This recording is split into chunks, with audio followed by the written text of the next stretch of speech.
the second group. That doesn't change much. A steal and a breakaway, and it's 9-0 Kentucky on Sunday night here.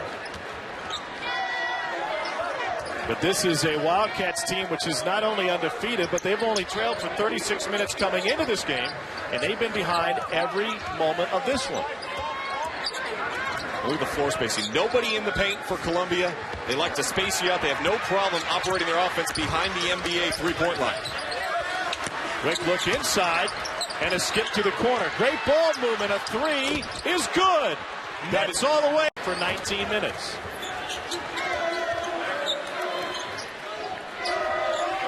Kentucky, with the injuries, has mixed up its platoons a little bit, and with ineffectiveness as well, as Hawkins runs with the first team, and it's another three for Columbia. That they would look to long jump shots to try and get their offense going.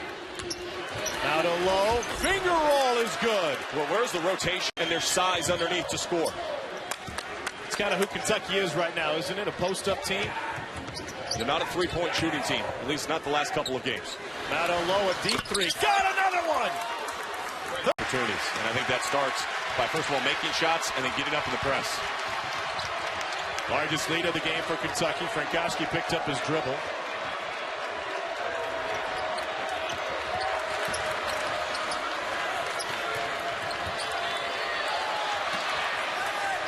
Kobe, hassled by Willis. This is Maodo low now. He's been their team leader.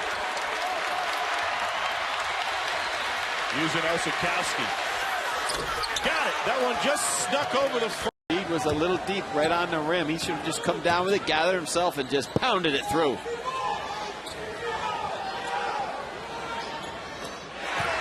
And there's Maodo. Connecticut not shooting that badly. Just under 53% here in this first half. No, they've run their stuff offensively. It's just down the other end. There's just so much pressure guarding Columbia. Wow, there's Maodo low. And that big story in the first half. Purvis and Boatwright. Connecticut has the lead by 3 as we begin this second half. This is Isaac Cohen with the basketball. By the way, Ryan Boatwright passed Toby Kimball for 23rd on the all-time UConn scoring list with that. Little floater. Look at Caslin, so quick off the floor. Maodo low from the left side. That is a feathery. I don't know if Kevin liked that shot, but UConn playing with a little bit more confidence the last couple possessions. Adi Purvis had gone 4 of 4 from the field. Up until that point, little runner by Maodo low. Confident and also comfortable. Tonight he's just done a nice job of just getting into the right spots and lock and load when he's open, and when he's not, he's passed the ball and he's played good solid defense on this end of the floor. Suffered that high ankle sprain down in Puerto Rico back on November 23rd against West Virginia. So 6.5 minutes to go here, second half. There's Maodo low. He's wide open in this one. He does knock it. Because he can do that, put it on the floor, and he can also pass. Well, he was quiet for much of the night, but now has 11 points on 3 late three-pointers as Connecticut appears that they are going to survive what was a pretty tough effort from Columbia's from Ryan Boatwright.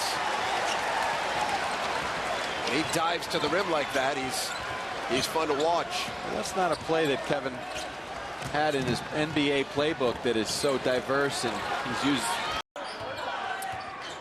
Well, they've got some guys that are really quick and athletic. Gill and, of course, Miles Wright. And Muldunas gets a lot of steals. He really does. Looked like he was going to spot up Isaac Cohen, number 2. Gives it up to Lowe. Against 17 points a game. Has not got on the scoring ledger yet. There's 10 seconds to shoot. Nearly 7 minutes gone by. Lowe for 3. And Frankowski both right around that 42% mark. To the quick change of pace and drops it off the dribble. Emmett paint points Dartmouth over Columbia. Well, Paul Cormier must be happy about that, but he's got to get this guy under control, number 12 in the white, because right now he's very comfortable and they've got to take him out of that comfort level. He's in great company in Gabus Muldunas. Get into that story about the late, great former Dartmouth player, NBA star, Rudy LaRusso. Woo. This guy is just feeling. Really nice pass ahead and good presence of mind to catch that ball and make that That nice finish across the lane. Matola more than 2-to-1 in assists to turnovers. Came in 66 assists to only 30 turnovers this season. Tied at 26, 5 minutes remaining in the half. Good baseline move by Lowe, off the reverse, going glass.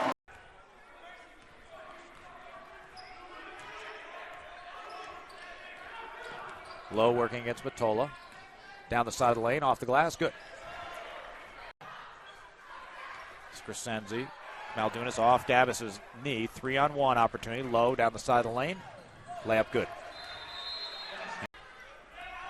There's Matola. Ball bounces around. Lowe gets it. Behind the back dribble. Off the glass, good. Columbia has a hard time getting here. It's freezing outside. Late arriving crowd.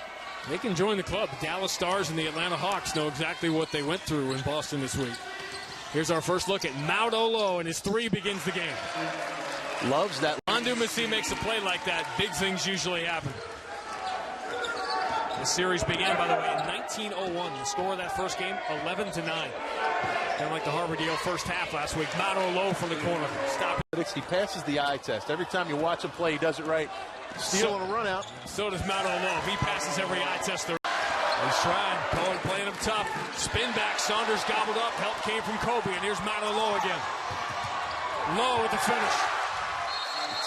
Saunders spinning. Gets his own rebound. Doesn't get the putback. That's how he got the Brown game into overtime.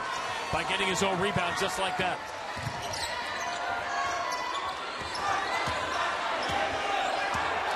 Cumber and Petrasic are the bigs right now. But Maodo Lowe going to call his own number and make it a 4-point game. Maodo Lowe, same 3-point game. Dribble drive penetration back to the corner, rimmed out, and then the rebound is Steve Frankowski, whose dad Stan played at Fordham in the 70s, was the captain of that team, played for Hal Whistle. Dr. Whistle. Yeah. Is Ossetkowski. Nice backboard cut for Lowe. That's a great Missed by Frankowski, and now ahead it goes. Oh, rejected there. Waka-Menza did not see Kobe come flying through. Speaking of flying in, Lowe. You cleanly made the steal. Baye left his feet. Lowe picked it off. It's a 2-on-2. The runner by Lowe. Got the shooters back. And, you know, they can get one-on-one coverage. They can get to the rim, draw fouls. That will really help their cause. You remember we brought up the Brown beat Columbia in that game 8-1? You know who Brown beat for its first win back in February 17th, 1901? Almost 100,000 years ago. I didn't want a coffin corner. Too many bad things happened from there. That's a tough inbound there, but Cohen able to do so rather easily to Lowe. 8 to shoot as Lowe drives. He got bumped. This with 6 minutes left in the half, they go to the line. It's a start. And Lowe comes up with the steal. And another free throw. And it's been obviously for Brown, they've got to get out there and defend and get back in transition because Columbia's really doing a good job spreading the floor. Lowe exploding to the basket. For the game, Columbia only has 2 turnovers. That's significant. They're not turning it over. They're getting good looks. And Brown now has turned the ball over 10 times, uncharacteristic for a Mike Martin team. So give Columbia credit. They've played really good defense, and they've gotten their hands on a lot of balls. Here's Petrasic in the final 3 minutes and 20 seconds of the half, bringing it back outside to Lowe. Again, 18 points. His career high is 29. Done that twice. The last against Hofstra in December. Well, now he's got to the 15-point lead with a lot of time. Hobby thought he was fouled. So did Mike Martin, but they run up the floor with Columbia. Change of pace, and it's Lowe with 20. That's the danger, Kyle, of playing with screens, downing those screens on the side, is that you're allowing the big fella to step out.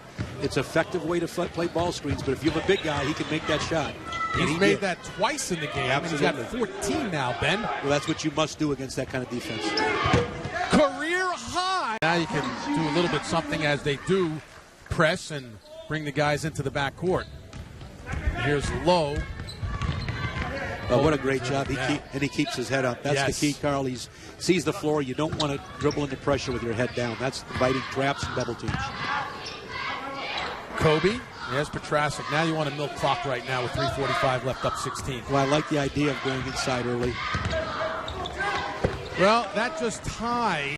That's gotta make James Jones feel good. Get Sears started a little bit. Get the ball in the hole. You see how active he was down there, fighting people for the ball and getting it in the middle. Made first team All-Ivy last year as a sophomore, the first sophomore to do so since Chris Dudley did it back in 1985 for Yale. Corner jump, nothing cooking. They need to get it done to stay close to the top in that Ivy. Again, the emphasis of winning the regular season championship because there is no postseason tournament. Yeah, no question, Carl. They won 14 home games last year. Woo! There's a big next screen, makes the next cut. Yale by 7, 14:20 remaining in this second half. Spinning with the dribble is Caslin, gave it up. Takes the return up high, tries to get the screen from Petrasic. 15 to shoot. Petrasic, left baseline. Nowhere to go, kick out. Here's Lowe. Pull up. Bang! Long two. Count, but that would have been a big and one instead of a out of bounds. That's a big rebound by Petrasic off the 3-ball miss by Frankowski. Don't give him that room. He's dynamite from there. Oh, got hit! And offensive boards, and we keep talking about Sears, and they got all three of them there. Got the trifecta.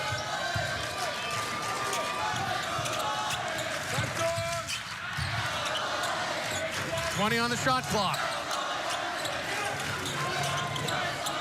Sears is causing a lot of problems with his pressure up in the high post area where a lot of these offenses in this league are run.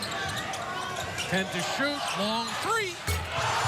Oh, he's heating it. Foul off Nebraska. He missed 5 weeks because of Maodo trying to get his win. Back in another three. Yale on top of Columbia. Got a text during the timeout a little bit before that second half. Former Columbia Lion Galen Cup says, bring the Lions a W. Fight the player in his time here at Columbia. 3-ball, Lowe. Columbia in the opening minutes. 5 points from Maodo Lowe, who controls the basketball. Pulls up, takes a long jumper. That's good. From State College, Pennsylvania. And Jameel Warney checks back in for the Seawolves as well. Here's Lowe, off to a good start. Out to Frankowski on the far side. Cohen. Lowe, back to Cohen. Almost left the basketball behind as Braley steps out on the pressure. Here comes Cohen down the right side of the lane. Kicks it out low, straight away for 3, and he drains it. Too much room. 6-12 first half deficit. Certainly not what the Seawolves drew up as they christen their new home. The giveaway there. Nice move by Lowe, and he goes to the basket. Starting guard to play just 5 minutes in the first half before picking up his second personal foul, so he was on the bench for the majority of half number 1. Seawolves unable to get anything on. 5 points for Thrower to go along with the 3-pointer in the first half. Seawolves down 5 again. Less than 8 minutes to go. Cohen to Osikowski. Pressure from Petras out to Cohen. Thought about going to Lowe. Instead, Frankowski on the near side. To McComber. Back to the middle for Cohen. Inside Osikowski at the elbow. 10 seconds on the shot clock. Comer nearly taking too many steps. Here's Lowe. 3 seconds to shoot. Gonna have to throw one up. Lowe, did he get it off in time? He did, and it goes down. The free throw line. Columbia survives a scare as Lowe drives his way in.